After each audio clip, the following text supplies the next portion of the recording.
the Provincial Commissioner, General Mkhwanazi. Then also with him, I believe, at the evidence table is Major General Kevin James on the far side from my side, and Major General Phumelele Makoba on the nearest side. So as far as I remember, yes, and thank you again for, also providing a very good example to all public office bearers to cooperate with the Commission as is required by our Constitution. As far as I remember, General Mkhwanazi, you have already taken the oath the previous time when it was online. That's how I recall. So you're still on the oath. And then as far as the other two major generals are concerned, I would understand that if you're sitting at that table, you would also like to make contributions at certain points. Is that correct? Yeah. So, sorry, Chairperson, can they please switch on their mics each time they respond? Because nodding won't be recorded anyway. Thank you. Yes.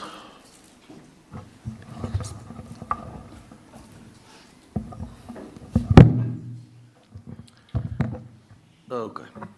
So let's start with Major General Kevin James. Major General, are you willing to take the oath, or do you want to confirm the truth of your evidence? Good afternoon, Chair.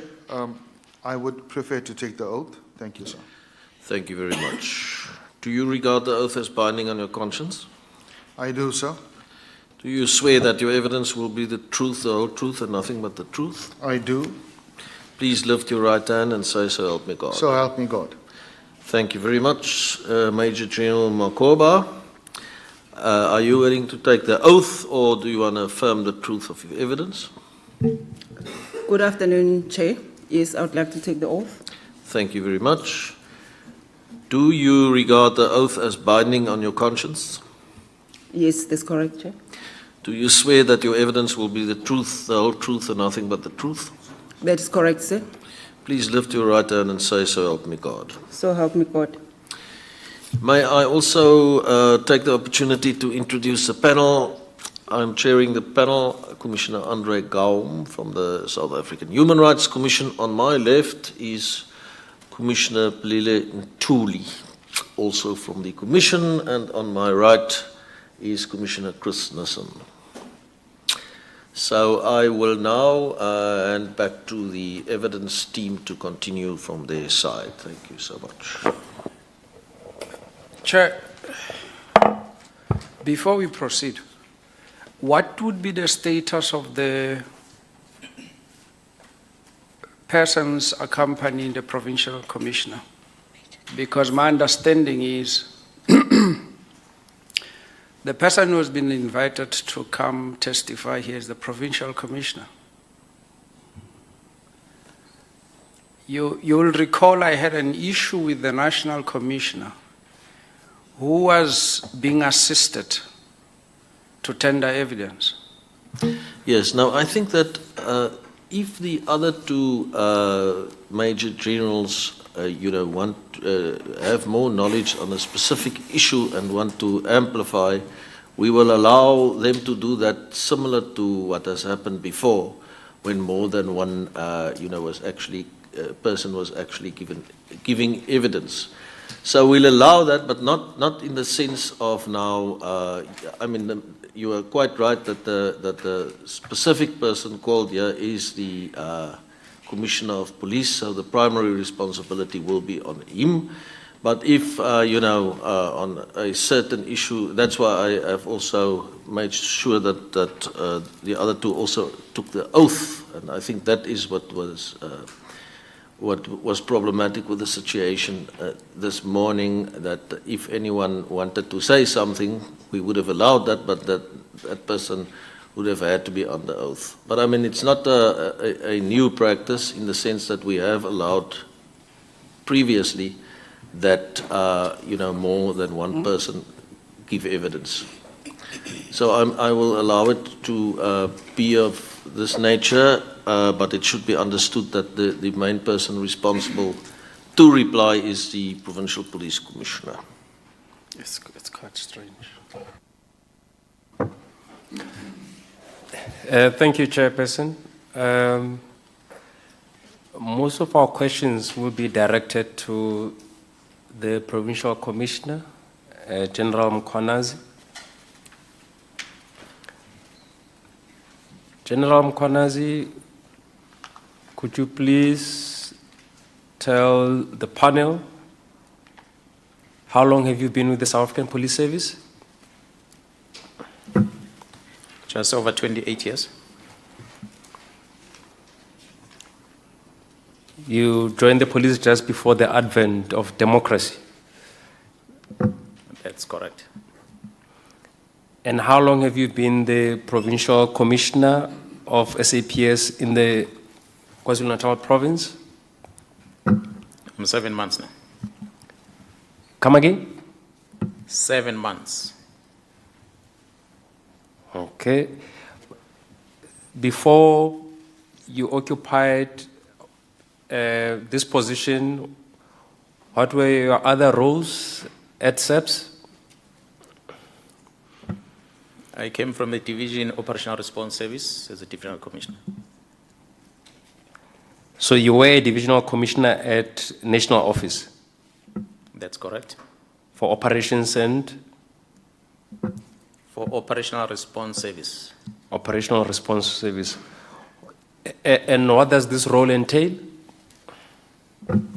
It entails commanding all the forces or all the units that are supporting the provincial commissioners in the execution of the mandate of creating a safe environment for people in South Africa.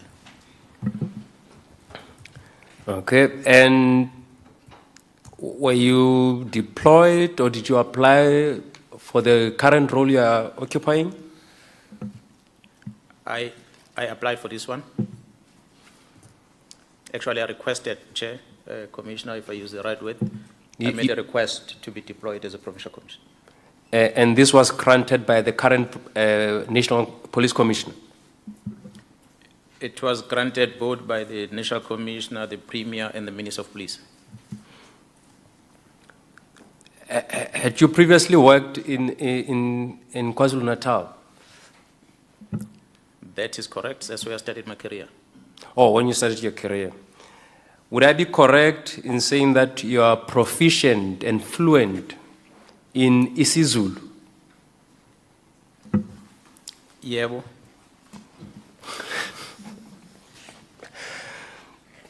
No, that's helpful. What do you associate the term 𝐬𝐮𝐬𝐽𝐾𝐭? What do you associate this term with? As someone who's fluent in isiZulu, but also as someone who works for the South African Police Service? Alikho enqolobani yesiZulu leli gama angilazi.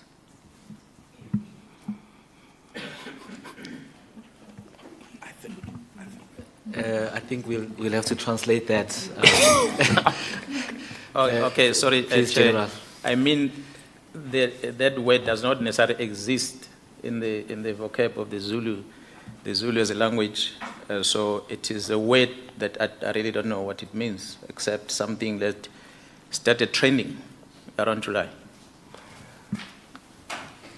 Would you associate this term or phrase with the unrest?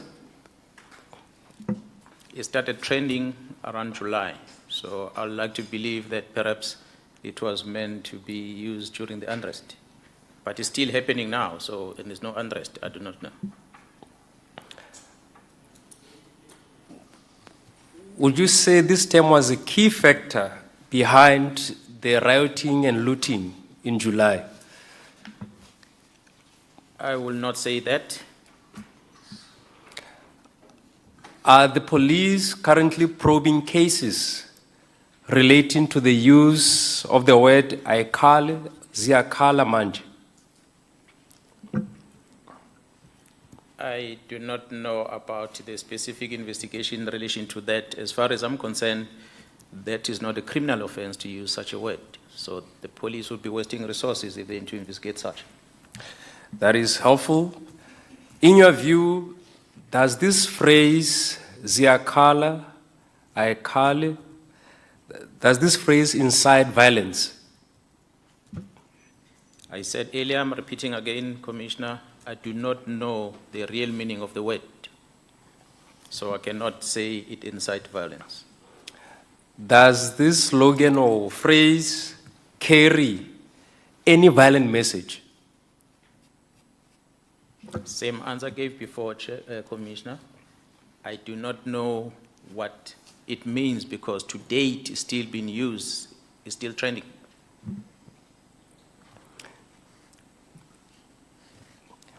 Thank you.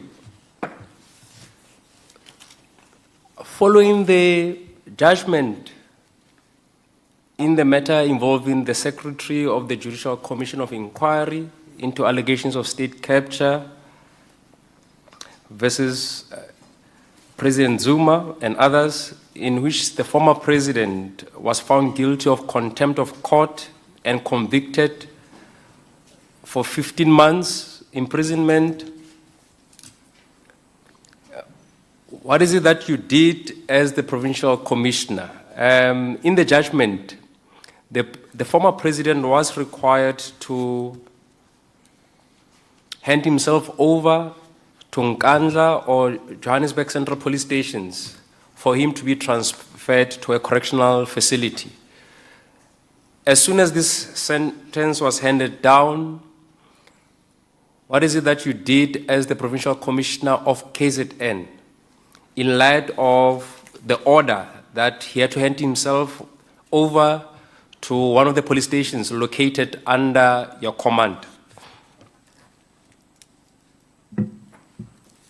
Commissioner, I'm not sure if the Commissioner will allow me to outline the sequence of events from the day when we started getting involved in this operation up until the time when I went on leave and my colleagues took over and I came back and up to now what we are busy with.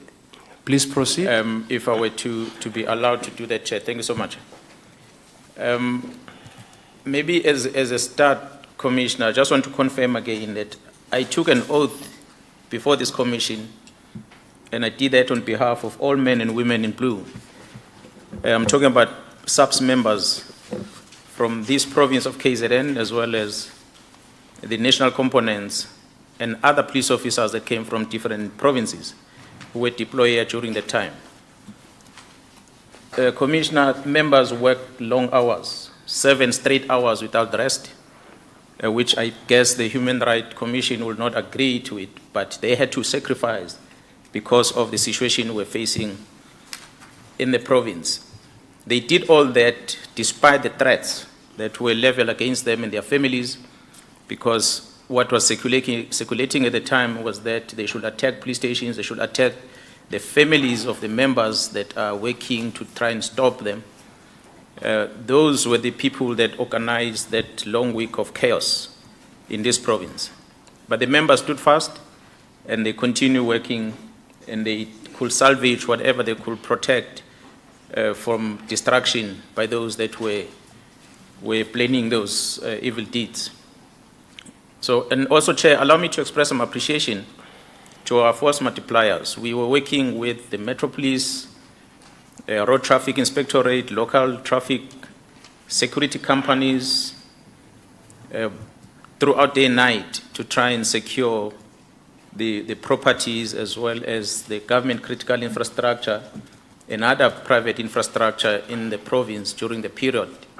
Without them, we would not have succeeded. And I must also thank the citizens of this province, the good millions of people that were out there at night, voluntarily so, helping the police in whatever means, logistical and otherwise, helping them to focus on the job at hand. There was no food, a lot of shops were closed, police officers expected to be on duty, and they needed to eat the whole day. and there's many other resources that were required that we needed to be assisted with, that the security companies, private citizens were there. And I want to thank them for that. The SNDF, who later joined the operation, those men and women that came here to come and assist us, they allowed us, at least as a South African Police Service, to focus more on the operations on the ground rather than to be confined to the strategic points that we had taken position of in order to protect this province. Chair, South Africa is a democratic country. We need to be transparent about whatever we do. But according to my assessment, and this is my personal opinion, that this freedom we have has got the potential of causing more damage for this country. And I do hope that as we appear here before the Commission in front of television, we are going to disclose security strategies of the security cluster. We've been talking about the lack or however otherwise of the intelligence community. It's just a matter of time that the enemy out there that is watching to plan an attack against South Africa. And I do hope that such will not happen. And if it does happen, we as citizens are not going to blame each other for that, because it's just a matter of time before it happens. Chair, I will outline the timelines of the event as they started and what SAPS strategy that were deployed by the SAPS KZN under my leadership before the unrest, during the unrest, and after the unrest. Sorry, General. Yes, sir. If there are matters of a sensitive nature that can be disclosed or that could potentially jeopardize the security of the state, please do know that you are not obliged to disclose them, and those can be disclosed confidentially through or in camera. Please do indicate when you can't respond to certain questions. Thank you. Thank you so much. I appreciate that, sir. Commissioner, the difficulty that one faces is that other witnesses that appear before the Commission have spoken a lot about me, about these police officers that are working in the KZN province. They've spoken a lot about my family. And some of them within this commission will also have given my child the name of a bundle of joy. I do not know what it means. This has created an impression to the South Africans at large that there is one General Mkhwanazi who works and is in charge of over 18,000 police officers in the province of KwaZulu-Natal, who seems not to have known what he was doing at the time. And this is evidence has been presented by very senior people of government. And it leaves one with no choice but to stand here before South Africans and express exactly what happened and tell the truth as I've taken the oath to the South Africans. So, sensitivity or not of what might be spoken here today, the Commission will have to forgive me. But if I do not, I stand to be judged as a person who have failed the citizen of this province. In order to protect myself, my integrity, and my family, I shall disclose that probably, Chair, what the former Minister of Defense came here and he said, when they arrived here, I talked to them about things that had nothing to do with the unrest. And I want to place it on record that everything that I spoke to them, I did that in camera with the respect of a sensitivity of the things we're discussing about because they concern the security of the state. Things that needed to help us to stop the riot at the time. But the minister comes and said those were unnecessary things that I spoke to them about. Now, she said that. I'm coming here today, should I not respond to it? Should I not tell the South Africans of exactly what did I tell the minister? That what has made the minister to sweat under collar. Should I not? It's a question mark. So if the Commission says I should not go deeper in discussing that, then I'll respect that, because that is my interest. I do not want to disclose things that are sensitive, that are going to compromise the security of this country.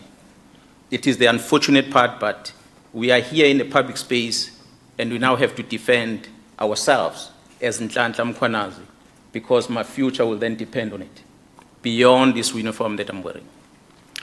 Yeah, General, we are not out to censor you. We just needed to caution you and to alert you.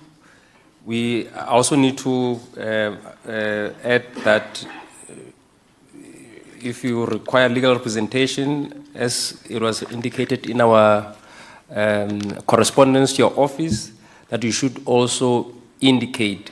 So you are at liberty to share any information that will aid this hearing. So please proceed to take us through the chronological sequence of events in relation to the unrest. Thank you. Thank you so much, Commissioner. Commissioner, as I said, I will outline the timelines and I'll brief the Commissioner about the strategies that you deployed or what informs the strategies. And I will also respond to the allegations that were made by the Speaker of Parliament, who appeared here before the Commission. Yeah. I'm going to be very quick. No, before you get into it, we just need a 5-minute adjournment, just to discuss something quickly with you before we proceed. Chair, please, it's of utmost importance. Yes, no, that is in A order. brief adjournment. Thank you. Including them, outlining your rights. You still also have the right to a legal representative if you so wish. That right is there for you, and then, even if you want to apply to cross-examine certain people that have, already testified, you have that right as well. In terms of issues pertaining to state security and so on, if you come to a point where you feel it's on that particular terrain, then you should, and it's in your judgment, we don't have the knowledge to make that call. It's in your judgment, then you should rather, for example, say, I will discuss this with you in camera and not, in public. But that is your call to make. We do understand that, certain people have made allegations against you and you want to deal with some of those issues. So that is obviously your full right to do that as well. So, is that all understood? No, thank you, sir. Commissioner, it's understood. Thank you very much. So back to Mr. Jones. Yeah. Oh yes, we are, the police provincial commissioner has handed up a timeline that he will be dealing with. So as soon as we have all the copies and it's received, we will, I think you will request from your side, Mr. Jones, perhaps that this is marked as exhibit, I think, C at this point in time. I think this is the third exhibit that we Indeed, Chairperson. receive. Thank you. Okay, so I mark it exhibit C. Thank you very much. Mr. Jones. Thank you, Commissioner. General, you were still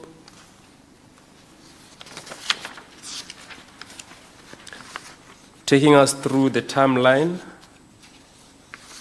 the unrest timeline. You may proceed. Thank you so much, Commissioner. Commissioner,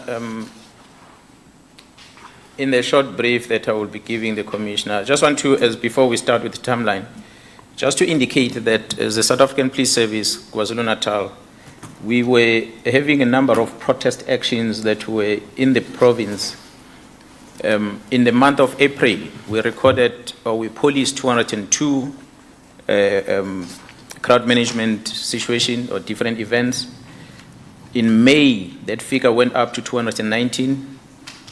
This includes riots where people were protesting against service delivery and the issues of political positions and the likes. In June, that figure went up to 268 crowd management incidents that we were responsible for as the police. In July, similar things were still happening. So when the unrest happened, we were still busy with these operations. And I must say, these, in the main, are executed by the Public Order Police Unit. So the unit was already occupied before we started with this challenge that we faced. What I showed you, Commissioner, is the timelines as we have recorded them as a South African Police Service. Commissioner, the timelines indicated on the screen starts from the 4th of July and it ends on the 15th of July. It is our submission before this commission that these are the timelines of unrest. Anything that happened beyond the 15th of July, we do not record it as an unrest. So whoever that spoke about what they did after the 15th of July, they were not operating within the unrest period, according to our records. We're going to qualify that, Commissioner. Immediately after the Constitutional Court judgment, we noticed as a South African Police Service, KZN, a large gathering of media houses in front of the former president's homestead in Nhlanhla. They literally were camping there day and night. And you switch on a television in the morning, you hear commentators about the judgment, whether is it good or is it bad. The learned colleagues will analyze it, others will say, yes, it could be done under these circumstances. But the big majority of South Africans like myself, who might not be that clued up much about the court processes and legal processes maybe, will start being personal, and you say, but how do you trial a person without, how do you sentence a person without a trial?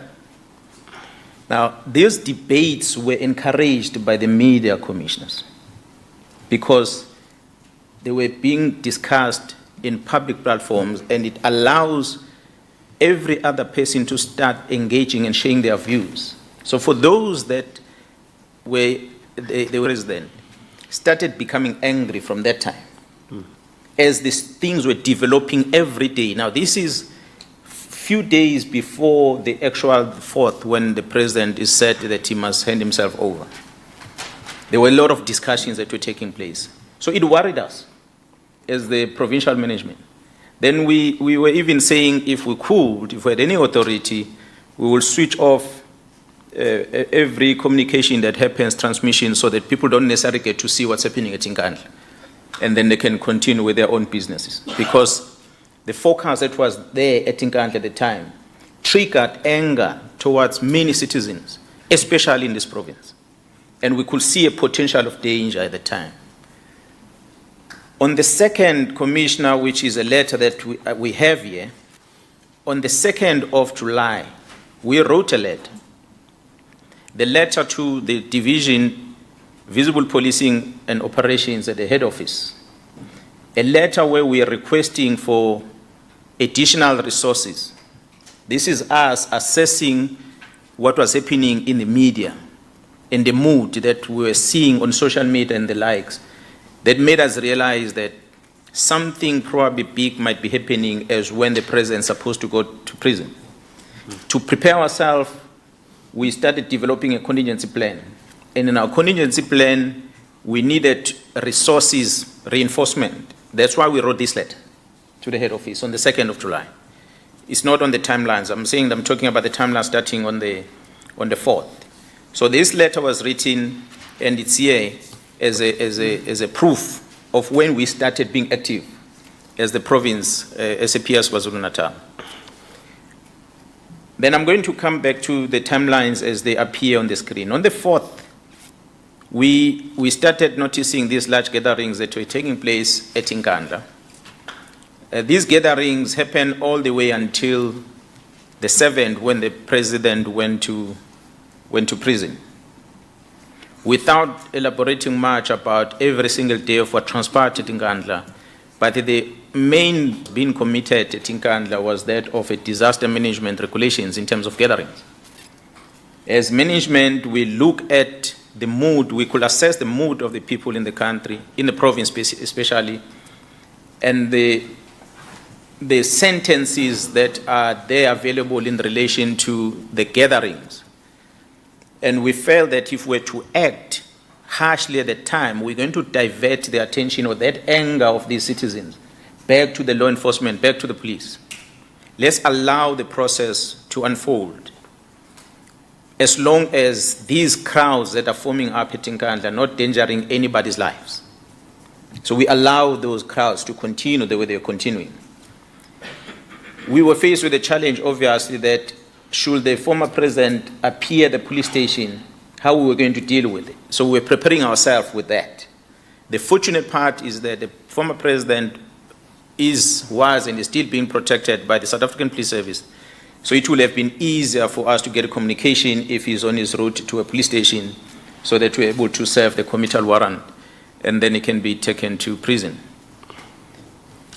The operation ran, it was in front of the television. I'm not going to repeat in this commission. And on the 8th, was a Thursday, the province was peaceful. It was a quiet day for everyone. Now, mind you, Commissioner, I forgot to mention that on the 2nd, when we wrote a letter and we were asking for resources, on the 3rd, the members came, and I'm going to show it as we explain. The first group of members were deployed by National to come and assist us because we already drew up a plan and we needed to execute that plan and we needed resources. And so they came exactly the following day. It was very quick. We then, on the 4th, we started running this operation until the 7th. The members were positioned in Richards Bay, that site, to be closer to Nkandla. On the 8th, it was quiet, in such a manner that even the Minister of Police, we felt that let's just give thanks to the members who were involved with the operation. We then we arranged a parade at Mpangeni on Friday morning, the 9th, to go and brief the members, and I'm sure the media houses will remember that because the minister was there. To our surprise, without any information, without being warned by anybody, as we were driving to Mpangeni, we were blocked on the road, on the freeway. There was a group of people that decided to block trucks, and they took away the keys of the truck drivers and they blocked the trucks across the roads. And that disturbed traffic in the morning. So we had to first deal with that situation, and we effected arrests. We recovered some truck drivers' truck keys from some of the suspects there, took their phones for downloading so we can see the coordination. Now, this happens on a Friday morning. That is a 𝐾𝐨𝐧'𝐭 district. We felt that maybe this is something that was done by just a group of these people. We thought, okay, everything is stable. That's during the day on the 9th. The number of trucks, we realized that it's a serious organized event that is happening that we don't know anything about. We then were forced to have another meeting on the very same Saturday in the morning. We called a meeting with external role players because the first part was just SAPS alone, SAPS alone. We then called other role players, which was then the joint operation. And we asked the intelligence to give us a briefing to tell us exactly what is happening here. Who's organizing this? And we see social media is becoming active. So unfortunately, the briefing report we received from crime intelligence could not provide us with the answers as to who's behind it and what has been planned and what is the next move. So we did not know necessarily what is it to expect next. I remember the CEO of the business chamber in Durban asked me, so General, what do you do now? The trucks are blocked and our storage are full out of the harbor. My response to her was that, ma'am, we really don't necessarily understand what's coming here, what is happening.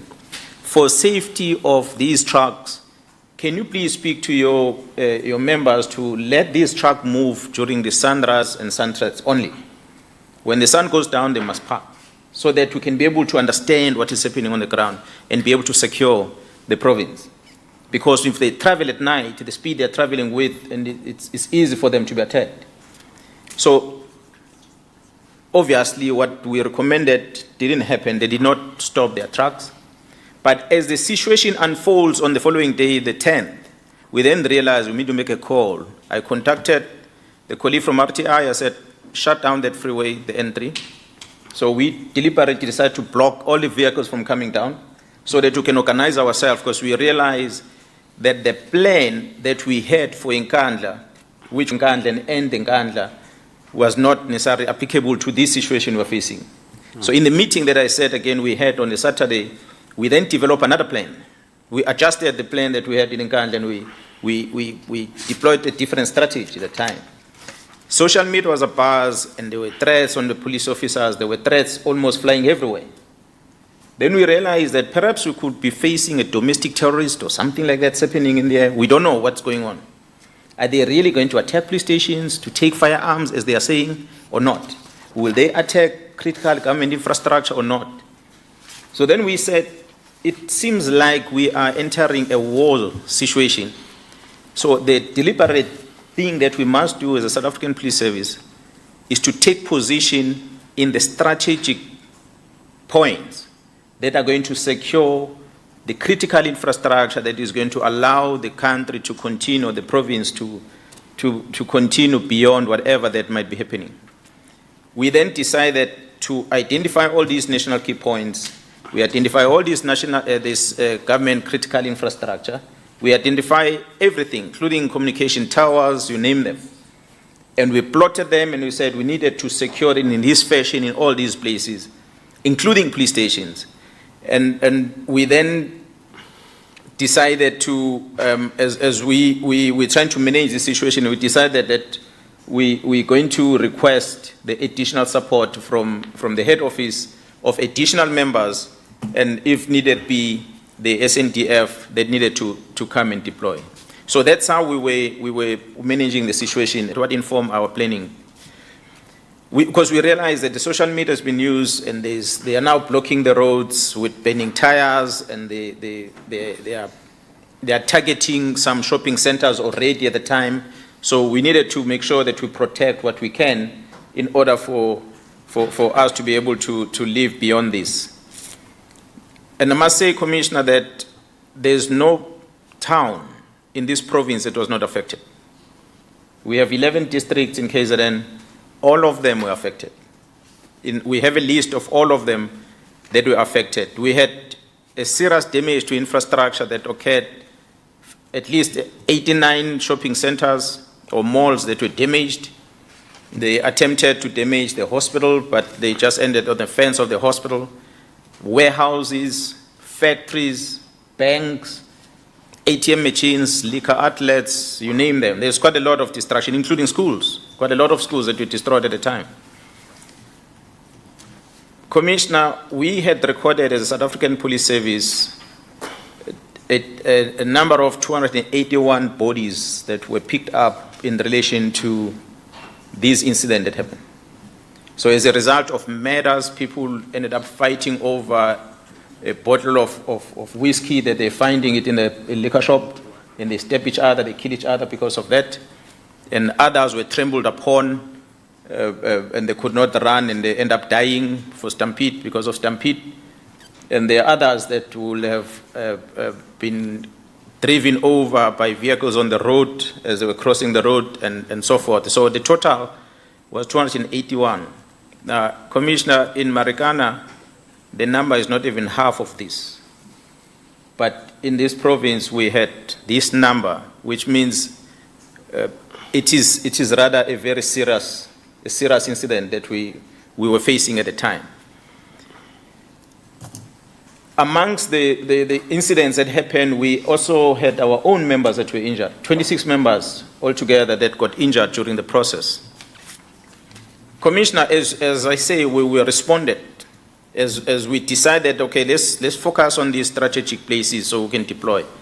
We first had to appreciate that the size of the province. I'm not sure if I will bore the Commission if I put that the population size of the province on the population figure that was recorded mid-term last year, it's just over 11 million citizens. Now, these exclude foreign nationals. 11 million citizens at the size of the square kilometer of 93,000 square kilometer of the province of KwaZulu-Natal, with at least a 600 kilometer long distance of an N2 from point to point, and a distance of 261 kilometers of the length of the N3 from Durban to Free State. At eThekwini alone, there's a total of 1,147 kilometers, the length of all the road network that is here. So we looked at this commission, we said, we only have 18,000 police officers.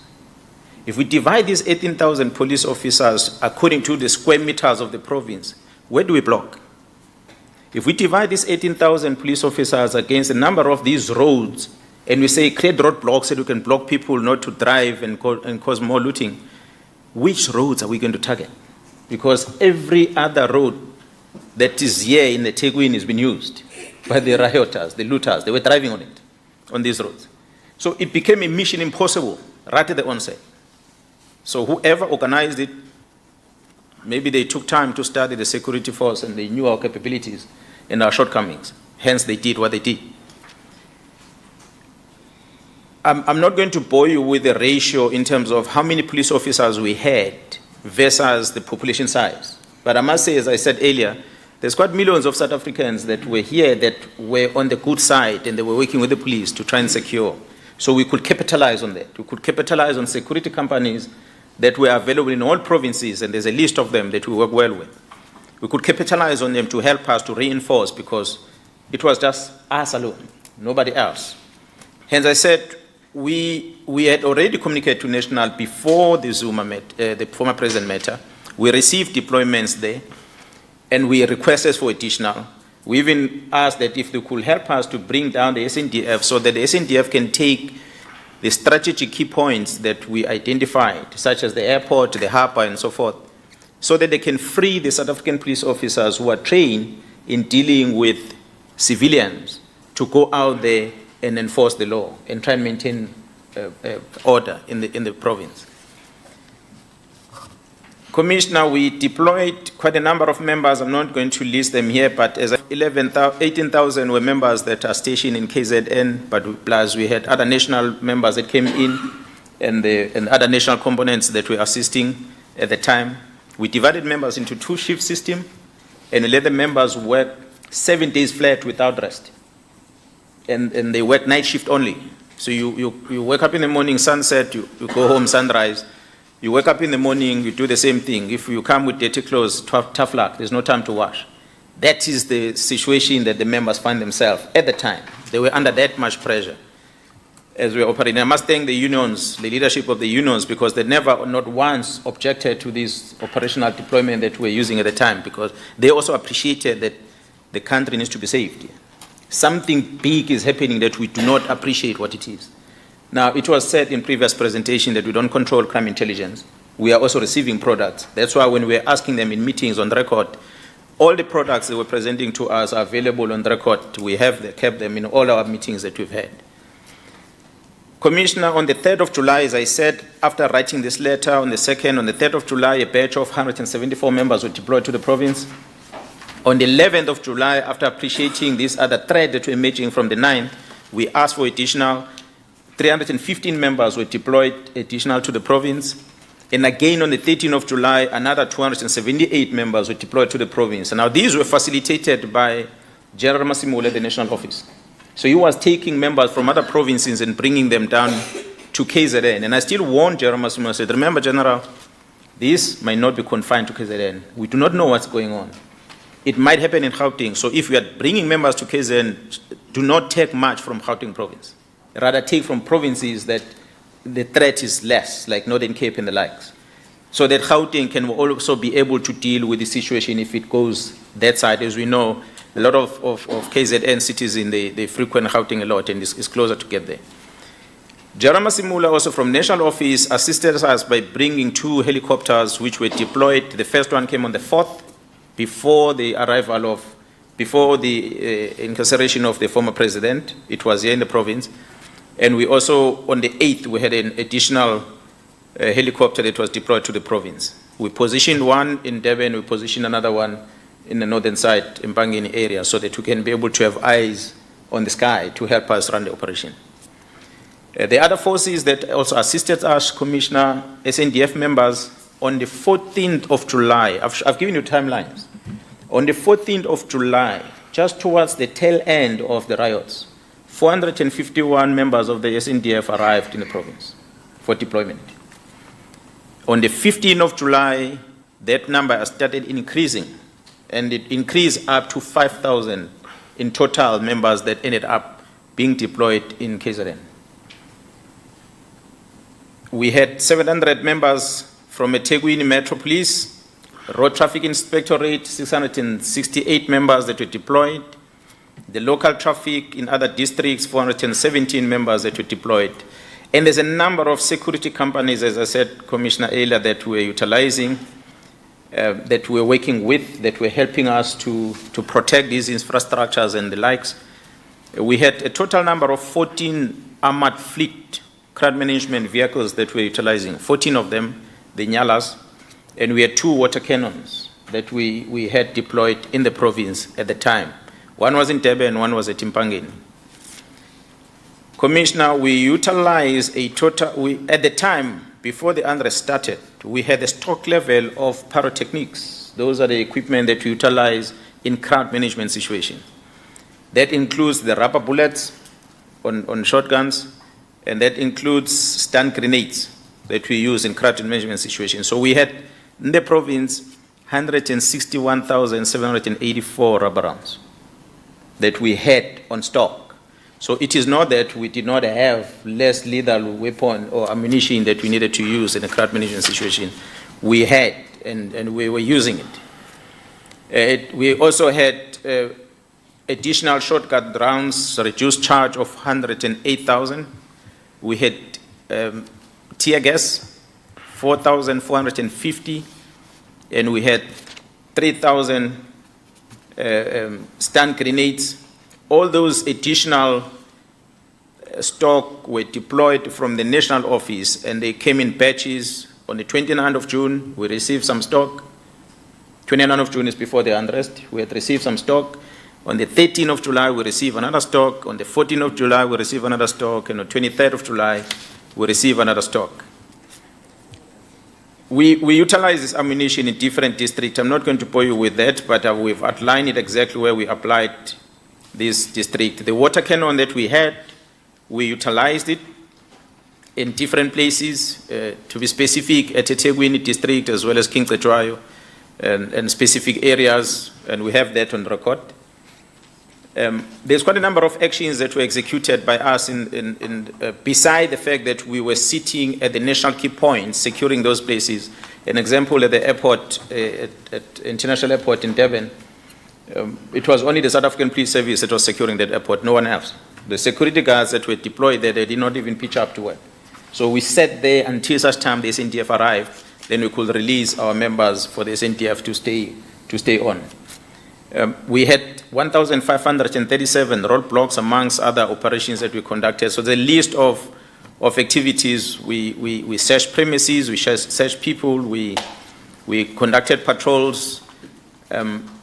The total number of dockets registered, that is in the record of the period that we're talking about involving unrest, we registered 7,122 case dockets.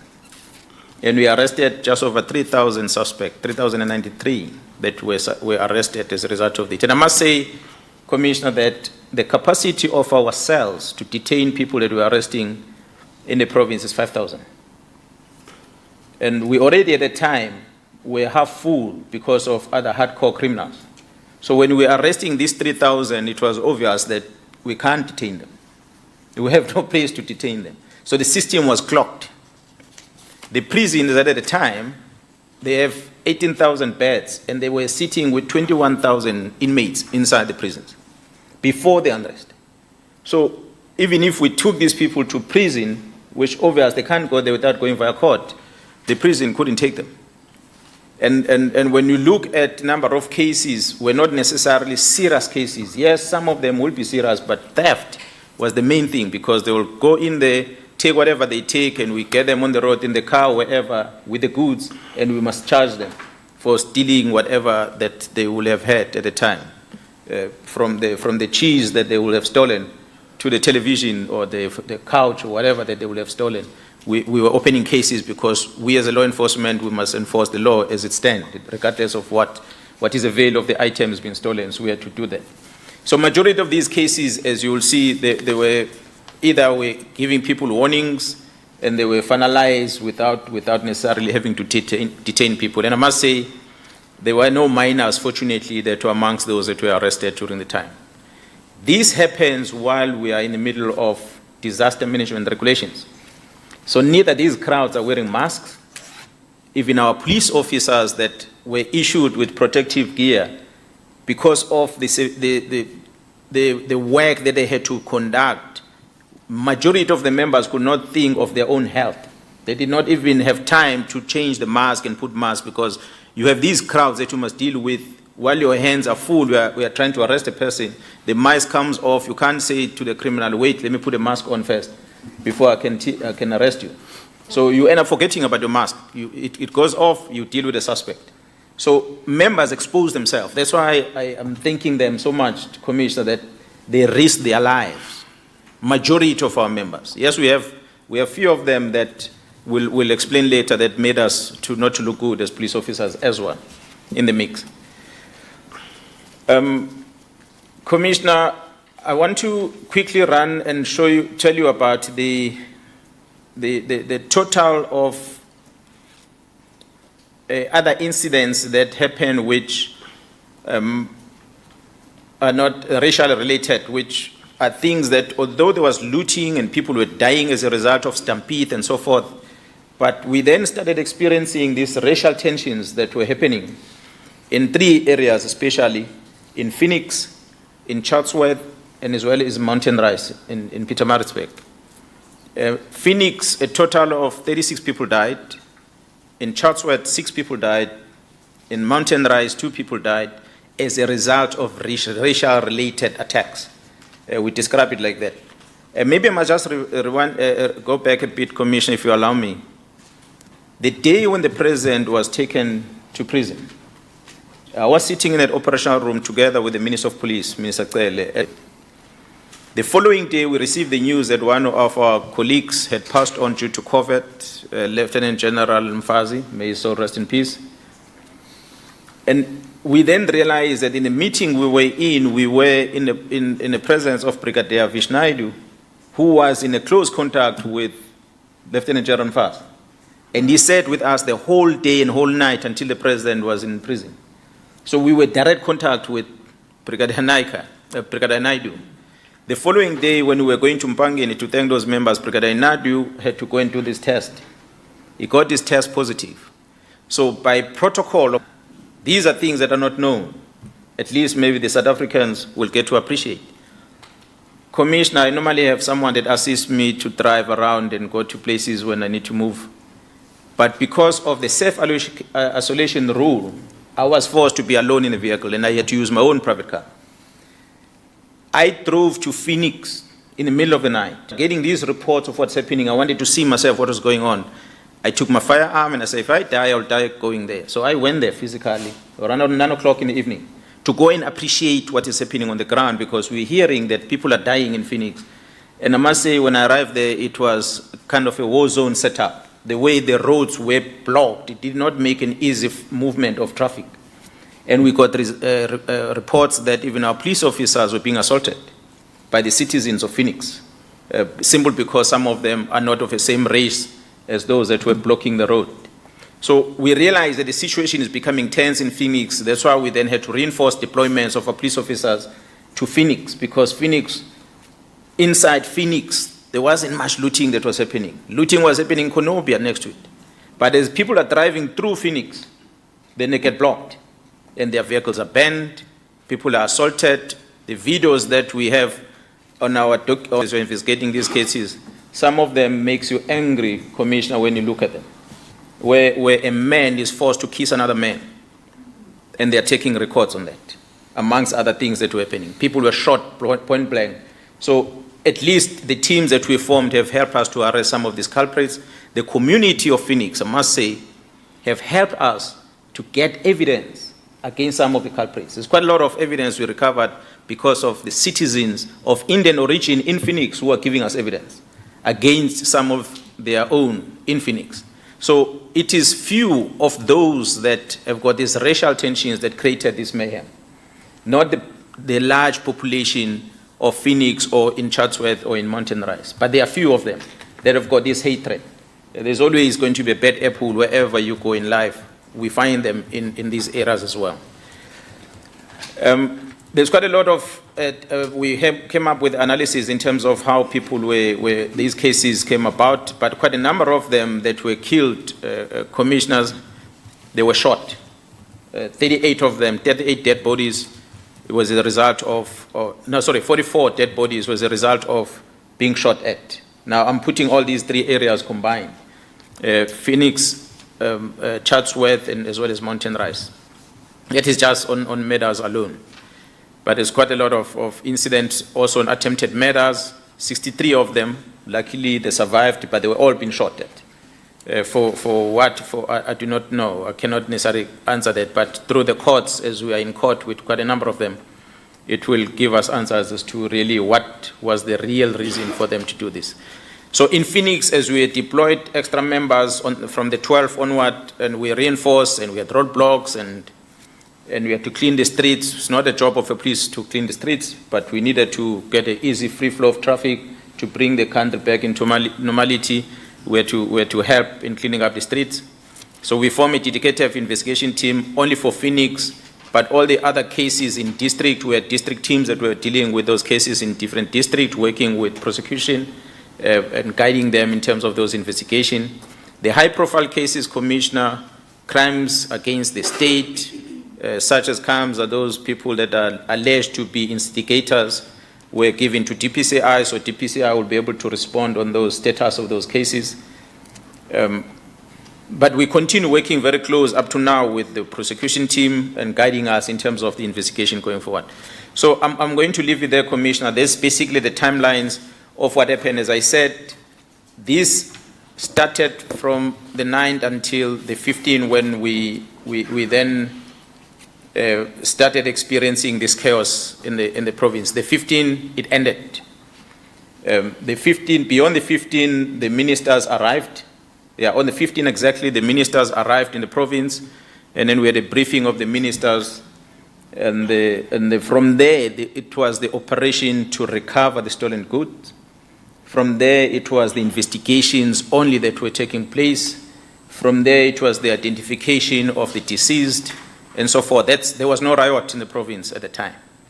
So, a majority of our military colleagues came during that time, and they were assisting us in the recoveries and the like. So, anyone that is going to come before the commission and claim that there were operations of stabilizing the province from the 15th onward will have to then come and confirm as to where was the case recorded, because the South African Police Service have been keeping records of all incidents. Commissioner, as I'm closing, as I said when I started presenting the timelines, on the 18th, I had a planned leave where my wife was going to give birth, and she was in Pretoria alone. And she was scheduled to go to the hospital on a Monday, the 19th. I had already indicated to her that things are so difficult in this province. I don't think I'm going to be there when you give birth. That's how difficult things are. And she made peace with it. Luckily, she's in the police as well, and she understands the call of duty. But when we realized from the 15th onward that things are calm in the province, and we are now in an operation of recovery of goods, and I felt then, let me engage with the National Commissioner and the Minister, although I did not have to speak to the Minister, but I had to give him a prayer. I said, Minister, I think I should be allowed to go to Pretoria, assist my wife, and let her give birth and take her to the safer place and come back, because my leave was scheduled for 3 weeks, but I did not take a 3 weeks leave. The Minister agreed, the National Commissioner agreed. On the Sunday, the 18th, I drove up to Pretoria, and I saw quite a big contingent of military vehicles that were coming down. And as we had said, we wanted them to be in a strategic deployment areas, because it was the cannons, it was the R4s that they were using on the streets, and we're not supposed to use that during crowd management. That's why we did not necessarily plan to deploy them with those vehicles. But nevertheless, they came on that Sunday when I was going up to Pretoria. The Monday, my wife gave birth. On the Friday, she came out of hospital. On Saturday, my daughter was 4 days old. I took her and my wife into the vehicle and I drove with them just over 1,000 kilometers to my in-laws, were a place of safety, which is outside KZN, and I had to leave them there. So I left my wife, who had an operation. I drove with her for 4 days. I'm sure the women that have given birth will understand the difficulty of having an operation, and within 4 days you are in the vehicle and you're driving 1,000 kilometers with a 4-day-old baby. So that's a sacrifice I made because I love the job I'm doing. So I wanted to take them to a safer place, which I did. I left them there. I got in the aeroplane, I flew back, and I was back again at work. So the minister, the former Minister of Defense, will have came here and indicated that there was a lack of cooperation with the South African Police Service. The kernel of the army was not being finished with intelligence information. We have it on record here, Chair. All our meetings that we've had during the time, as I said, we were running an operation as the police alone from the 2nd, from the 4th onward, but from the 9th, when we experienced the difficulty of the truck burning and blockages, we then arranged a meeting which sat on Saturday the 10th, where all the role players, other role players were invited, including the military. The communication we're having with the colonel of the army, asking resources and telling him where we want these resources deployed, is available. From the 10th, as we're communicating with the colonel, perhaps the minister was not told that truth, but we have it on record, so we can show it this commission so that the commission can appreciate that. But when we read the minister's statement, we realized that the minister is saying that she was informed by a chief, I think 6.9 of a paragraph, of a statement, that paragraph. She makes a reference to a briefing that she received, which says to her, the police is not cooperating, the colonel of the army has not been briefed about anything, and the military does not know where to deploy. And as I said, whoever that might have briefed her, surely it was not Colonel Nyalunga, because Colonel Nyalunga was with us here in the province. Colonel Nyalunga was getting communication, was operating with us throughout the process. But I will then encourage my colleague. I know she said this one, she doesn't want to get deeper into it. I left on the 18th, Commissioner. On the 19th was a Monday. Perhaps she might explain more exactly what transpired, that what the minister claimed to be a better cooperation, an operation that I'm told was running at one of the 5-star hotels in the province, and a military operation or security operation that was coordinated by the former minister together with the Minister of State Security at the Beverly Hills Hotel, where we didn't run operations there, but they were there. Commissioner, I want to end there, if allow my colleagues to explain the interaction from Beverly Hills from the 19th when I was on leave, what operation were they running? Perhaps she will explain more on that. Yeah. Please, briefly, Major General. Thank you, Commissioner. Maybe let me start by saying that my position on my portfolio, I'm the Deputy Provincial Commissioner, Policing. As part of my duties, so my duties entail overseeing and commanding operations in the province, also entails supporting the district commissioners and ensuring that interventions are provided where they are needed. Directing all the forces on the ground within the command of the station commanders and the district commissioners, and I'm overseeing every woman and man in blue, including the station commanders, on behalf of the provincial commissioner as a deputy. Coming back to what my provincial commissioner was talking about, yes, I started acting as the provincial commissioner on the 19th, from the 19th of July. But that was a Monday, so in actual fact, I started acting over the weekend, the 17th, the 18th. But even before the 18th, we had, as SAPS, at the provincial office, we had constant communication with all the forces, that is Metro Police, SANDF, and everyone else that was involved in the operation, as the provincial commissioner has indicated. I am not aware of any disintegration or non-cooperation between SAPS and SANDF. I have on my phone records of WhatsApp messages, apart from phone calls and physical meetings, face-to-face meetings that I was holding with Colonel Nyalunga and his team in my office. Over and above that, I have WhatsApp messages where we were communicating, where I was directing Colonel Nyalunga or the SANDF where to deploy. I am not going to divulge details, but the very first WhatsApp message, because we started communicating via WhatsApp, giving each other details of where to post or where to deploy and where we needed SANDF the most from the 12th. That was between myself and Colonel Nyalunga, and also between myself and Colonel Ntuli. They were coming to my office, we were having meetings, and we had a very good working relationship. There were no gaps. Until the weekend of the 18th, when Colonel Nyalunga indicated to me that there are generals that have been deployed from head office, generals from SANDF, and I got to meet the generals at Beverly Hills. I was not invited. I can indicate that at the time, National Office had also deployed Major General Zulu, who was coming to assist the province, considering what was happening.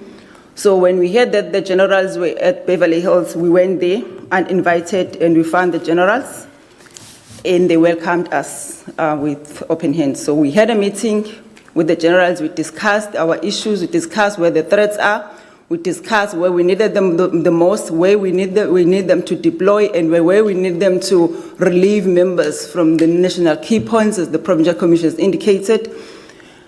After that meeting, that was on Sunday evening, at about 9, Sunday evening, then we were introduced by the generals to the minister, the then Minister of Defense, as well as Minister of State Security, who were also at one of the boardrooms in the hotel. We had meetings there right until late evening. Then we had follow-up meeting the following day. That was on Monday morning at 7 o'clock. On Monday, after which other meetings that we were having with the ministers, now the Minister of Police was also there. The follow-up meetings then were held at the provincial office on the 17th floor. Those meetings were held on a daily basis. In some instances, we were having more than 2 meetings a day. Commissioner, that is where I want to end at the moment, but just to reiterate the fact that all the deployments of SANDF were directed from my office on behalf of the Provincial Commissioner. In the absence of the Provincial Commissioner, when I was acting, I was still commanding, but I also had the assistance of National Office, Major General Zulu. Thank you, Commissioner. Thank you very much. No, thank you. General Mkhwanazi, could you make the presentation available to the Commission and other documents you've referred to in your opening remarks? The legal team has also indicated that we need to conclude at 5 p.m., which means we'll not be able to finish with all the questions that the legal team intends to pose. I would like to start off firstly. The letter that General Mkhwanazi referred to, do you want that to become Exhibit D? Well, we've First one we requested additional officers. On we the have not received the letter formally, Chairperson. As soon as it is made available, we will make a request that it be admitted. Okay. Yeah.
Yeah, the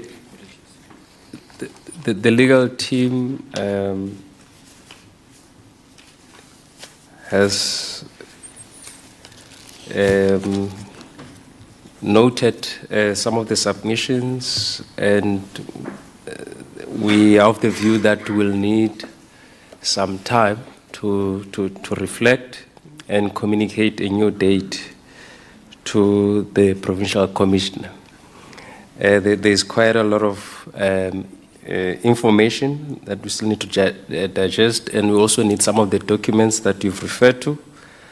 I mean, for example, one of the things we're not aware of is the meetings at this five-star hotel. So the testimony is in contradiction with what the former minister said, so we'll need a bit of preparation on that. But for the next 20 minutes or 15 minutes, I'll just ask a few questions. The first being, how many public order policing members do you have in KZN?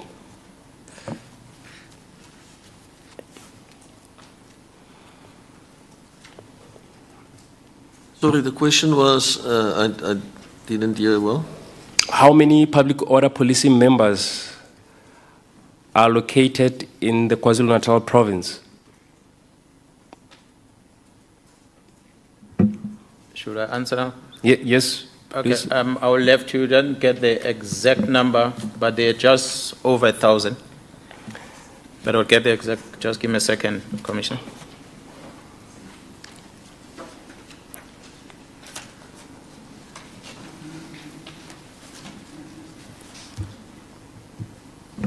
Okay, confirmed, Commissioner, they are 985. 985 members. Yes, we've lost about 68 of them who have left the service. But as at the time of the unrest, you had about 985. It is 985 now. Now, Yes. please check, as at the time of the unrest, how many were still in active service and were on duty? And how many were deployed from other provinces following your request on the 2nd of July to the national office? Yeah, so let's take the 2nd of July.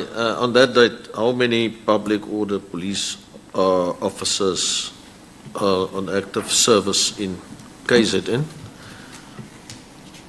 Is the first question. And also on the 2nd of July, the people that were a third, how many of them?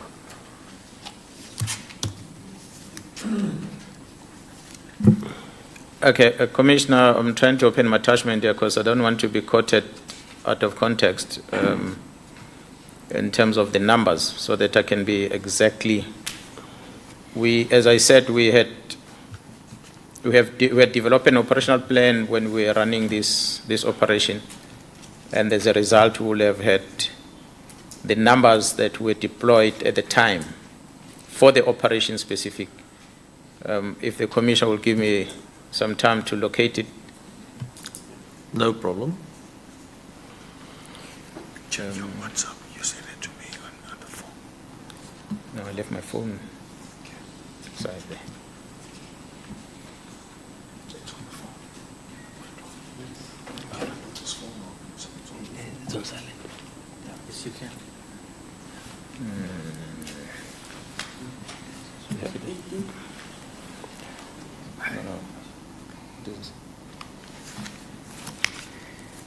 No, the Commissioner is looking for the number of POP from the province.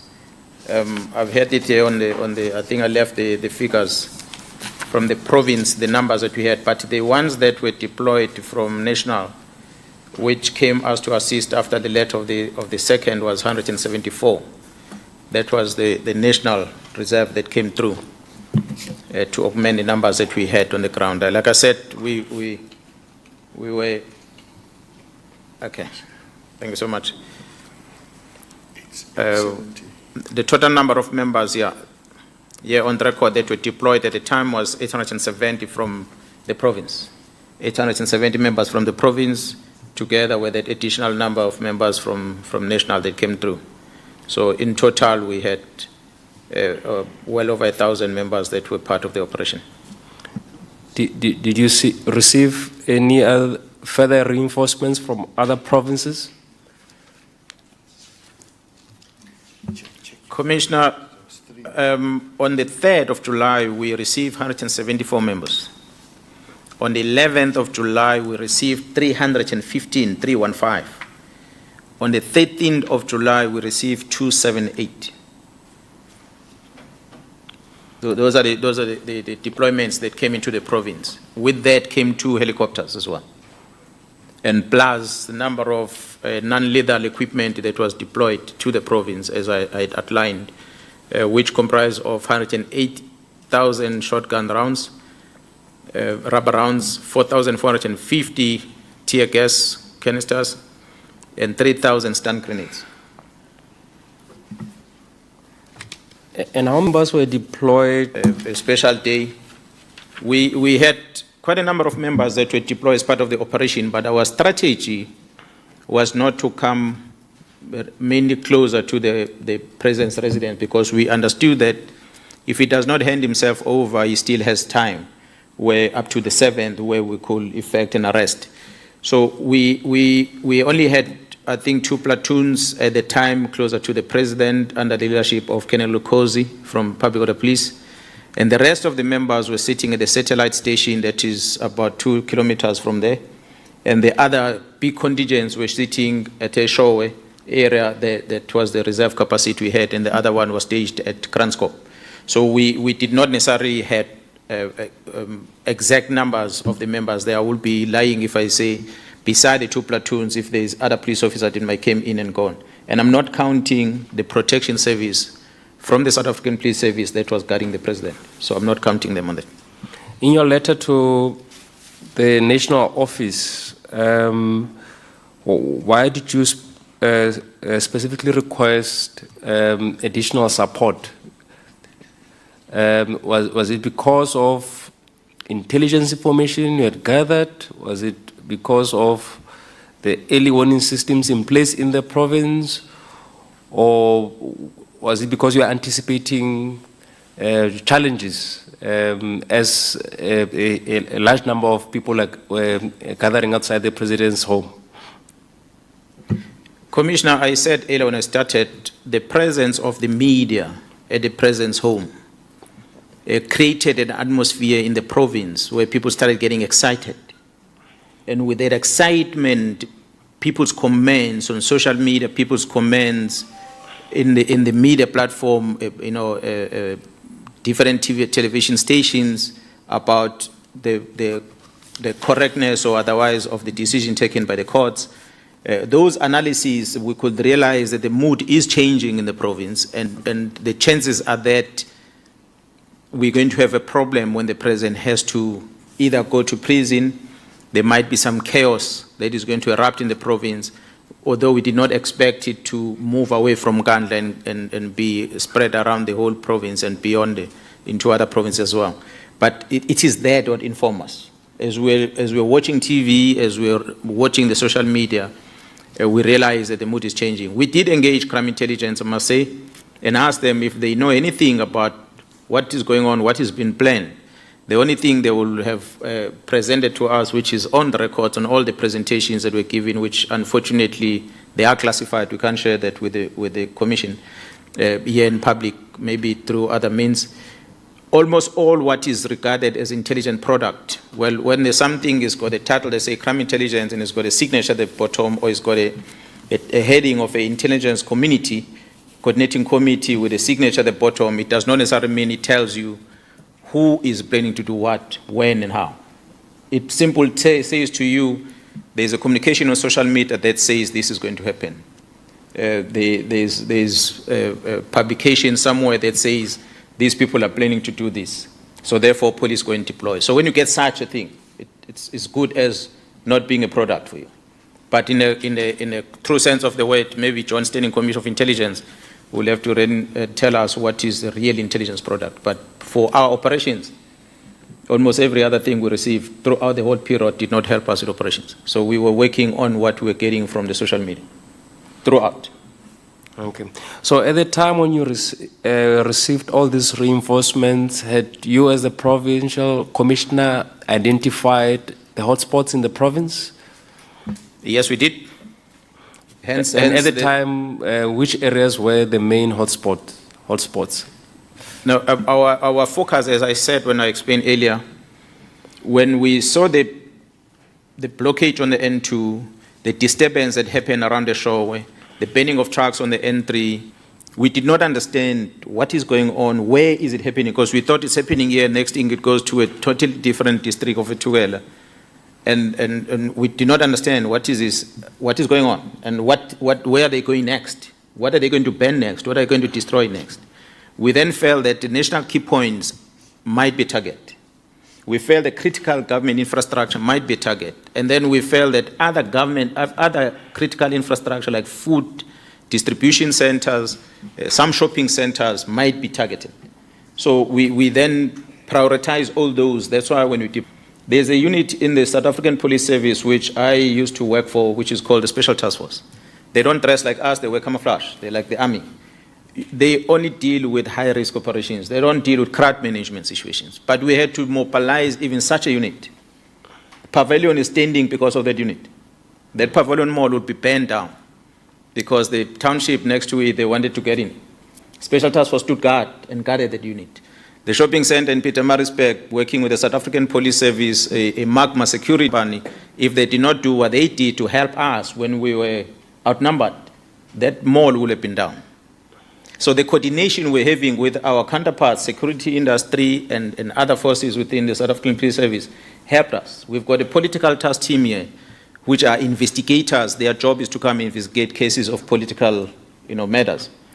But the Gateway Mall next to us, as well as the Conopia next door, are still standing because of the political task team. They took guard, and I was working while I was still on this SAHRC solution, but I will go there and stand guard the whole night with them. So everyone was working. We had to swap a tie with a firearm so that we can be able to protect the property. And these are properties that were not necessarily government properties, but we deliberately took a decision that we'll secure this one and that one and that one and that one, and the others, tough luck. We can let them burn if they do. But we realized at the time that we just cannot, with this size of the province, we can't secure everything. We just had to deal with what we could. That was our approach, sir. Yeah. Despite contraventions of the national state of disaster, we understand how you responded to the gatherings outside the president's home in Nkandla. However, would you say this unrest is an example of a spontaneous gathering, or, in your view, was it a planned gathering? Commissioner, we just do not know whether it was planned. If so, when was it planned? Because we did not necessarily have intelligence briefing on it.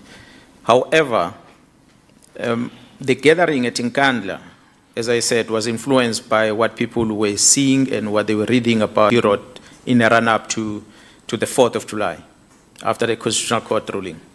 But what happened from the 9th, the blockage of road on the N2, the destruction around the shoreway, the burning of the tires on the N3 at Mooi River, it made us realize that it is now a coordinated incidents that are happening. They're not just by coincidence. It can't be that while we are in this province, some 200 kilometers away, something similar happened. Because the trucks burn at Mooi River, and shortly after that, another truck burns in the south, on the N2 next to Mkhwanazi, on the freeway as well. Yeah. So we could see that it's coordinated, and we started getting some of the voice notes that were circulating, and we started realizing people start coaching each other to take off the number plates in vehicles, how to make a petrol bomb, and when we realized we're dealing with people that even know how to make petrol bombs because perhaps they might have been involved in the armed struggles or whatever. So the techniques that they were deploying, the modus operandi they were deploying, it showed us that it is a coordinated effort, but whether it is something that was spontaneous from the 9th or it's something that was pre-planned, we can't say that. It could be that it was not planned, but maybe as when the president was arrested, somebody came with the idea, let's do this, and then they started coordinating from there. We do not know. But what we know that the looting and the chaos that happened from the 9th onward was planned. But the timelines of planning, we can't tell that because we never really had any intelligence on it. So was the plan adapted because you could not diffuse this within a reasonable period of time? Or was it adapted because of your monitoring of developments in the media and the situation on the ground? Now, say in the main, like I said, when the 9th, the attacks happened on the 9th, the morning of the 10th, we had a meeting. It is in that meeting when we asked intelligence to brief us whether do they know of who's planning what. And when we did not get any positive thing, we then realized that something is happening, we just don't know what it is. So the best thing is to secure the strategic points first. So police officers had to be deployed at police station to guard police station because circulating on the media was to attack police stations and take firearms. So we do not want whoever is planning whatever riot to arm themselves by using us. So we had to secure police stations. That's number one. Number two, we had to then secure all the national key points, including the airport, as I'm saying, the harbour in Durban and many other places that we had to secure. We blocked all the vehicles from driving on the N3. We deployed members of this trash from here to Free State to protect the N3 so that people don't destroy it, don't damage it further, because after this, we still want to use it. The same with the N2. So we deliberately took positions in all these places, and when the colleagues, the general still ask me, the general, when people are causing a riot out there, how do we then stop that? I said, but we don't have resources. If we have enough, then we will go out there. That's why we need the army to take over from here so that we can go there. Because what's the use of burning down the entire harbour and burning down the entire airport because we were running to KwaMashu to go and protect a shopping centre there. I can't remember what is it called. There's a shopping centre was burnt down in KwaMashu, Bridge City. So we send forces to go and protect Bridge City, KwaMashu, and we leave the airport to burn. So we then had to strategically think, what is more critical for us? Do we secure a shopping centre of Konopia and leave a food distribution centre somewhere? So we deliberately will go for a food distribution centre. Pity, I think over 10 calls I received during the period, Commissioner, where I was called by many senior people to go and protect the SA breweries. Well, we had to deploy members there. Unfortunately, because the calls were coming thick and fast. So this is the situation we're facing with the South African Police Service, to go and protect SA breweries and let other things burn.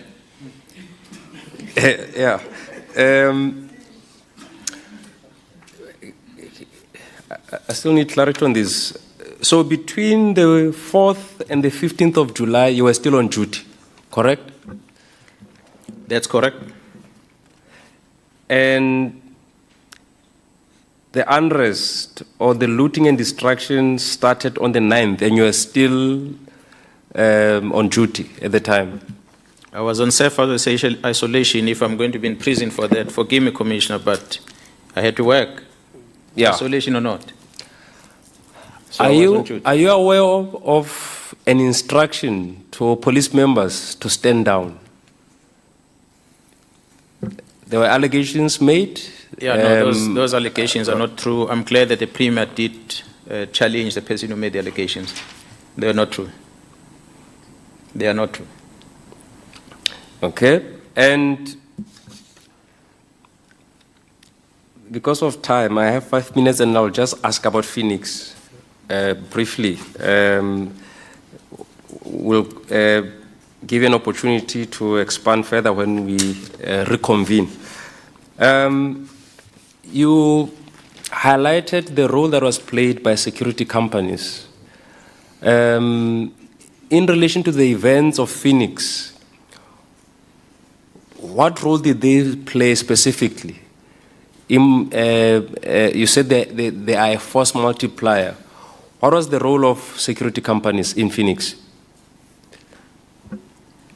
So without specifically pointing out the specific security company, but there are quite a number of facilities that were protected, where the security companies will stand guard, and as when they spot something, they will contact the police, and the police will respond immediately, and that will assist us to stop or prevent any further destruction of that particular property.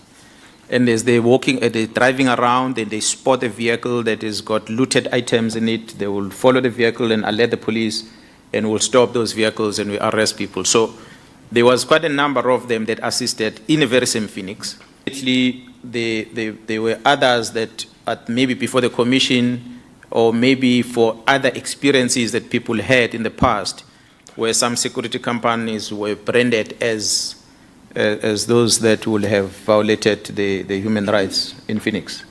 But as a police officer, I can only talk about the facts. As it stands, we don't have any case against any security company. But are you at least aware that some of these security companies are under investigation by the Private Security Regulatory Authority? I'm a South African Police Service member. What about the case docket? I'm not aware of the arrest. Well, but you have said that you have good relations or you work with security companies. It is a fair assumption that you'd also, from time to time, liaise or have engagements with SAHRC, which regulates the conduct of security companies. Otherwise, would be collaborating with people who are supposedly committing crimes. Okay, if you're talking about all security companies in the province, it is not necessarily all of them that we're in good books with. We are investigating. We have seized a number of firearms from a lot of them.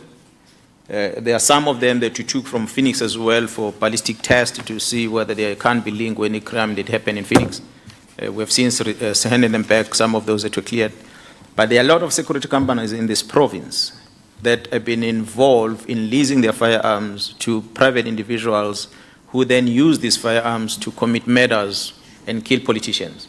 So we have since arrested quite a number of them. We've seized a lot of firearms from them. We've made submissions to the SAHRC to conduct investigation about the operations of such security companies. So there are a lot of them that we're in court with. It is not all those that were working well with us in Phoenix at the time. Yeah. What was their role? Are you, or did you observe, as we are going to Phoenix, any barricades or barriers that were set up on public roads? Yeah, no, definitely. I saw that. I drove through that myself in the evening. In your view, is this lawful? Are members of the public allowed to set up barricades? Totally unlawful. And I must say, Commissioner, it was not only in Phoenix where such happened. In many other places it happened. Around Durban North here at Mhlanga Rocks, we had to go and tell all those people to remove all those barricades that they've set up. Because I think at the time, you could understand the community, how they felt. They were in panic. Nobody could understand what's going on because there was no communication that says this what is planned. Things are happening and yet we don't know what's coming next. So the panic from the community could be understandable, but we then engage with them through CPF that as much as we are doing good, but what we are doing now is beyond the law. Remove this barricade. You can sit on the side of the road and observe all the people that are coming to your locality and be able to warn us as a police and stand there with the police also. And you're not allowed to stop vehicles and search vehicles and so forth. So there were a number of barricades in the whole province, not only in Phoenix alone. Yeah. So on which date were you in Phoenix? You said you drove to Phoenix at 9 in the evening. On which date? Was it the 12th? I cannot remember now, Commissioner, I'll be lying. Or before the 12th? Should be between the 11th and the 12th or somewhere about. I will have to go and check my GPS of my car. Is it after attacks and killings in Phoenix that you decided when to I go got there? well, I do not know the exact whether the attacks or the attacks happened to the people happened in a specific hour, but there were already reports that were coming to me that there is these murders, that bodies that have been picked up in Phoenix and someone has been killed. And many of them might not have been known as to what killed them. And police will just receive reports that There are dead bodies lying on the street, and as when those numbers were going up, it caused me concern as to what is going on in Phoenix that makes so many murders, so many bodies be picked up. That's why I decided in the middle of the night to take my car and drive there to go and see what's going on. So I went through the entire barricades that were set up there in Phoenix. Then I realized that there are people or communities, some community members that have decided to make Phoenix a kind of a war zone on their own. Mr. Jones? Yeah, I see Is it's this a good time? it's 5 o'clock now. Commissioner, I think we will leave it here for today. A new date will be communicated to the provincial commissioner. And when we reconvene, we'll continue with questions on Phoenix and other questions that colleagues have regarding the unrest. Thank you. Thank you. Thank you very much, Provincial Commissioner. We are sorry that, we will have to reconvene yet again, but the evidence team, the legal team will be in contact with you for the arrangement of another day.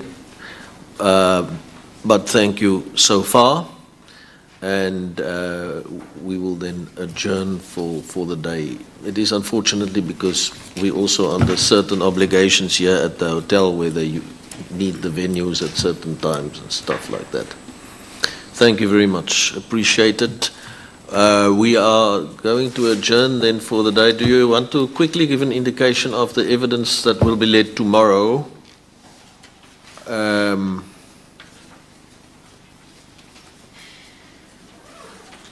But you are excused if you want to leave at this point in time. Thank you very much, Generals.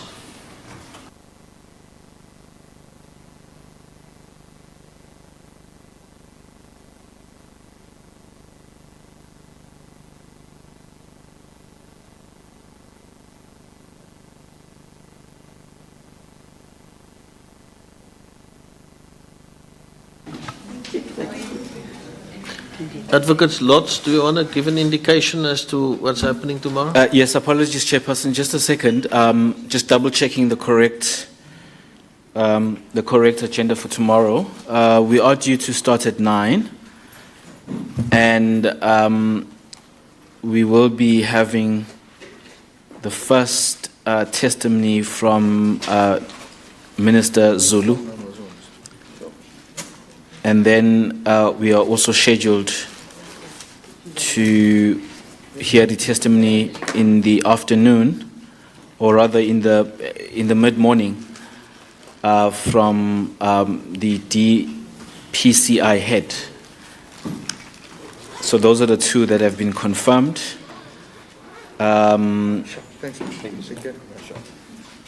So we are to resume at 9 o'clock tomorrow, Chair. Thank you very much. We adjourn. South African Police Service, including the Provincial Commissioner, General Mkhwanazi, then also with him, I believe, at the evidence table is Major General Kevin James on the far side from my side, and Major General Phumelele Makoba on the nearest side. So, as far as I remember, yes, and thank you again for, also providing a very good example to all public office bearers to cooperate with the Commission as is required by our Constitution. As far as I remember, General Mkhwanazi, you have already taken the oath the previous time when it was online. That's how I recall. So you're still on the oath. And then as far as the other two Major Generals are concerned, I would understand that if you're sitting at that table, you would also like to make contributions at certain points. Is that correct? Yeah. So, sorry, Chairperson, can they please switch on their mics each time they respond? Because no audio won't be recorded anyway. Thank you. Yes.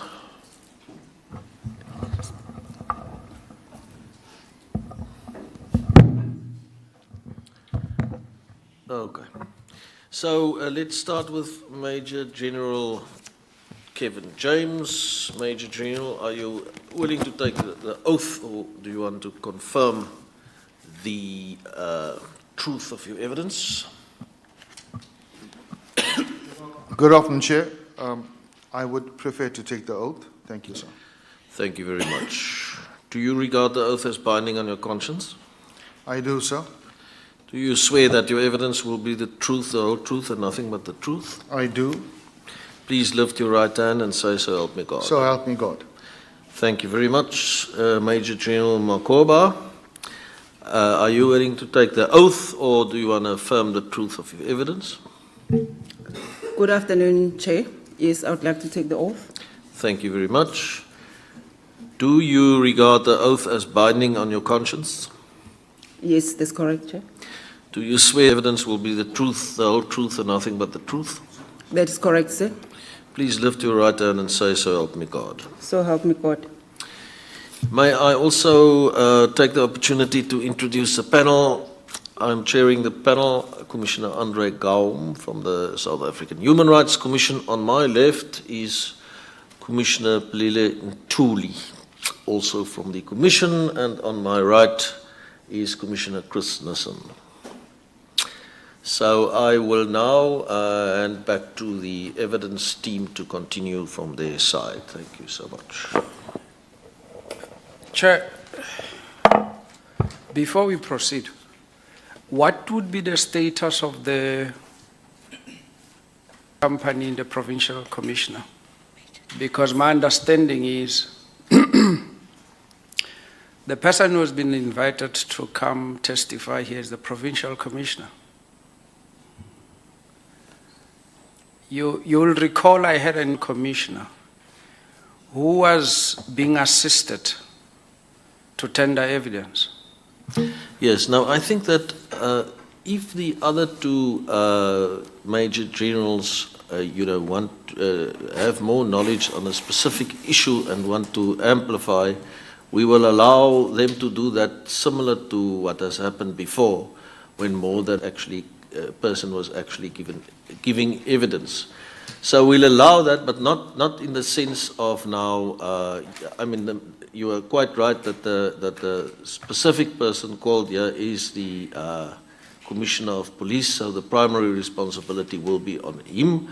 But if, on a certain issue, that's why I have also made sure that the other two also took the oath, and I think that is what was problematic with the situation this morning, that if anyone wanted to say something, we would have allowed that, but that person would have had to be under oath. But I mean, it's not true practice in the sense that we have allowed previously that, more than one person give. So I will allow it to be of this nature, but it should be understood that the main person responsible to reply is the Provincial Police Commissioner.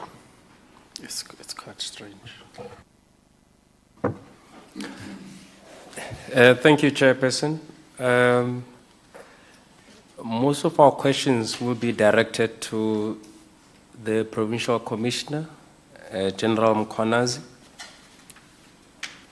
General Mkhwanazi, could you please tell the panel how long have you been with the South African Police Service? Just over 28 years. You joined the police just before the advent of democracy. That's correct. And how long have you been the Provincial Commissioner of SAPS in the province? I'm 7 months now. Come again? 7 months. Okay. Before you occupied this position, what were your other roles at SAPS? I came from the Division Operational Response Service as a Divisional Commissioner. So you were a Divisional Commissioner at National Office? That's correct. For operations and? For operational response service. Operational response service. And what does this role entail? It entails commanding all the forces or all the units that are supporting the provincial commissioners in the execution of the mandate of creating a safe environment for people in South Africa. Okay, and were you deployed or did you apply for the current role you are occupying? I applied for this one. Actually, I requested, Chair, Commissioner, if I use the right word, I made a request to be deployed as a provincial commissioner. And this was granted by the current National Police Commissioner? It was granted both by the National Commissioner, the Premier, and the Minister of Police. Had you previously worked in KwaZulu-Natal? That is correct. That's where I started my career. Oh, when you started your career. Would I be correct in saying that you are proficient and fluent in isiZulu? Yebo.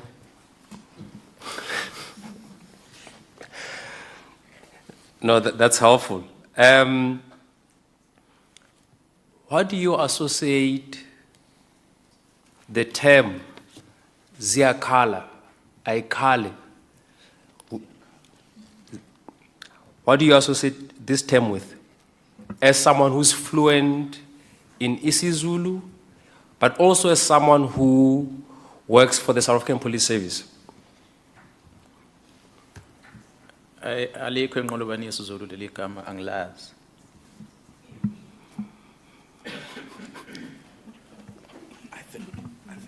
I think we'll have to translate that. Okay, sorry, Please, Chair. General. I mean, that word does not necessarily exist in the vocab of the Zulu as a language. So it is a word that I really don't know what it means, except something that started trending around July. Would you associate this term or phrase with the unrest? It started trending around July. So I'd like to believe that perhaps it was meant to be used during the unrest. But it's still happening now, so and there's no unrest. I do not know. Would you say this term was a key factor behind the rioting and looting in July? I will not say that. Are the police currently probing cases relating to the use of the word 𝐼KHALE manje? I do not know about the specific investigation in relation to that. As far as I'm concerned, that is not a criminal offense to use such a word. So the police would be wasting resources if they need to investigate such. That is helpful. In your view, does this phrase 𝐬𝐼KHALE, does this phrase incite violence? I said earlier, I'm repeating again, Commissioner, I do not know the real meaning of the word. So I cannot say it incites violence. Does this slogan or phrase carry any violent message? Same answer I gave before, Commissioner. I do not know what it means because to date it's still being used, it's still trending.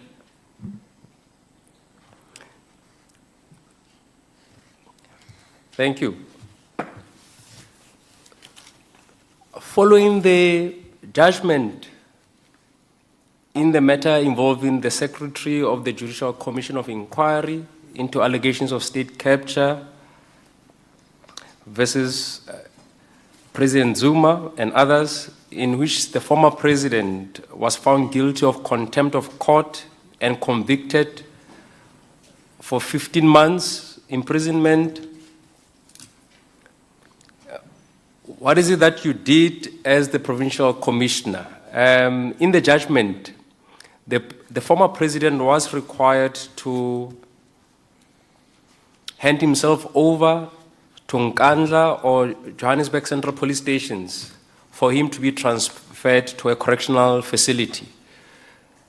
As soon as this sentence was handed down, what is it that you did as the Provincial Commissioner of KZN in light of the order that he had to hand himself over to one of the police stations located under your command?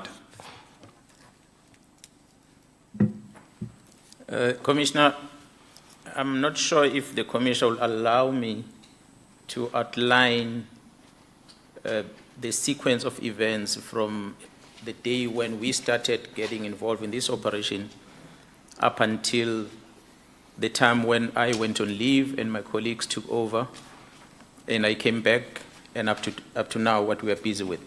Please proceed. If I were to be allowed to do that, Chair. Thank you so much.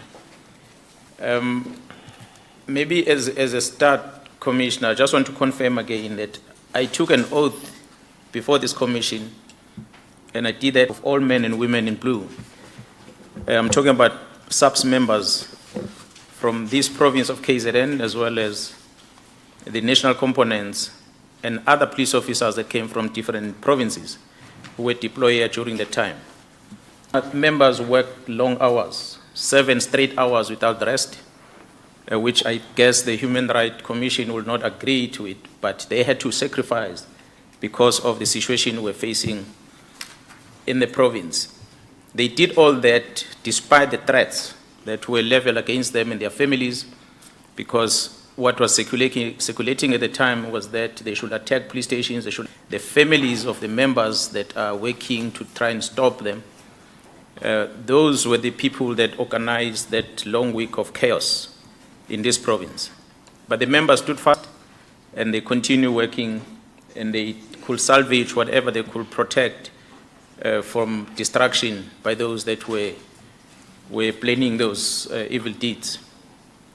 So, and also, Chair, allow me to express to our force multipliers. We were working with the Metro Police, Road Traffic Inspectorate, local traffic security companies throughout day and night to try and secure the properties as well as the government critical infrastructure and other private infrastructure in the province during the period.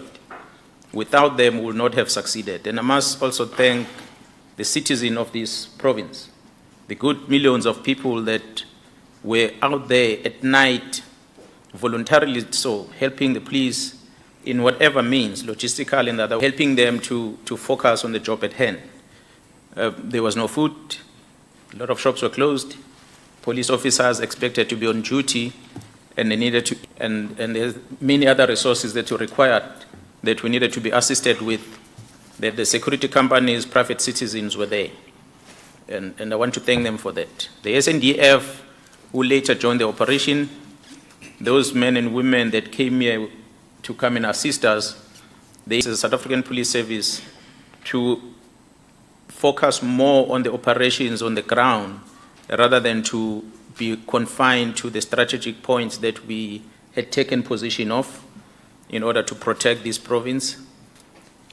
Chair, is a democratic country. We need to be transparent about whatever we do.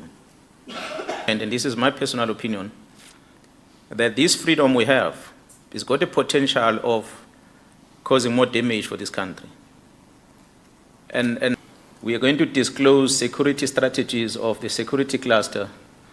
We've been talking about the lack or however otherwise of the intelligence community. It's just a matter of time that the enemy out there that is watching to plan an attack against South Africa. And I do hope that such will not happen. And if it does happen, we as citizens are not going to blame each other for that, because it's just a matter of time before it happens. Chair, I will outline the timelines of the event as they started and what SAPS strategy that were deployed by the SAPS KZN under my leadership before the unrest, during the unrest, and after the unrest. Sorry, General. Yes, sir. If there are matters of a sensitive nature that can be jeopardize the security of the state, please do know that you are not obliged to disclose them, and those can be disclosed confidentially through or in camera. Please do indicate when you can't respond to certain questions. Thank you. Thank you so much. I appreciate that, sir. Commissioner, the difficulty that one faces is that other witnesses that appear before the commission have spoken a lot about me, about these police officers that are working in the KZN province. They've spoken a lot about my family. And some of them within this commission will also have given my child a name of a bundle of joy. I do not know what it means. This has created an impression to the South Africans at large that there is one General Mkhwanazi who works and is in charge of over 18,000 police officers in the province of KwaZulu-Natal, who seems not to have known what he was doing at the time. And this is evidence has been presented by very senior people of government.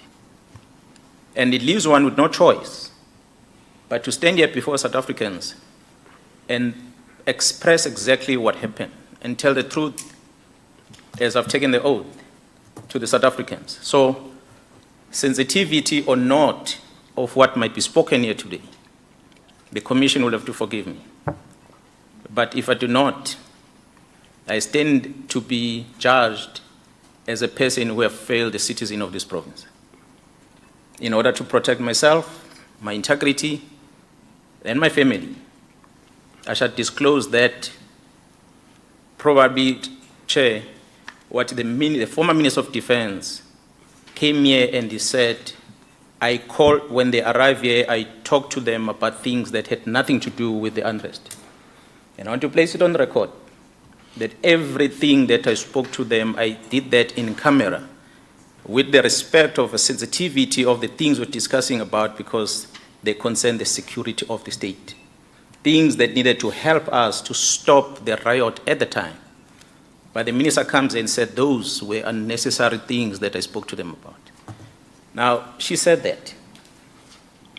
I'm coming here today, should I not respond to it? Should I not tell the South Africans of exactly what did I tell the minister? That what has made the minister to sweat under collar. Should I not? It's a question mark. So if the commission says I should not go deeper in discussing that, then I'll respect that, because that is my interest. I do not want to disclose things that are sensitive, that are going to compromise the security of this country. It is the unfortunate part, but we are here in the public space and we now have to defend ourselves as Nhlanhla Mkhwanazi, because my future will then depend on it, beyond this uniform that I'm wearing. Yeah, General, we are not out to censor you. We just needed to caution you and to alert you. We also need to add that if you require legal representation, as it was indicated in our correspondence to your office, that you should also indicate. So you are at liberty to share any information that will aid this hearing. So please proceed to take us through the chronological sequence of events in relation to the unrest. Thank you. Thank you so much, Commissioner. Commissioner, as I said, I will outline the timelines and I'll brief the Commissioner about the strategies that you deployed or what informs the strategies. And I will also respond to the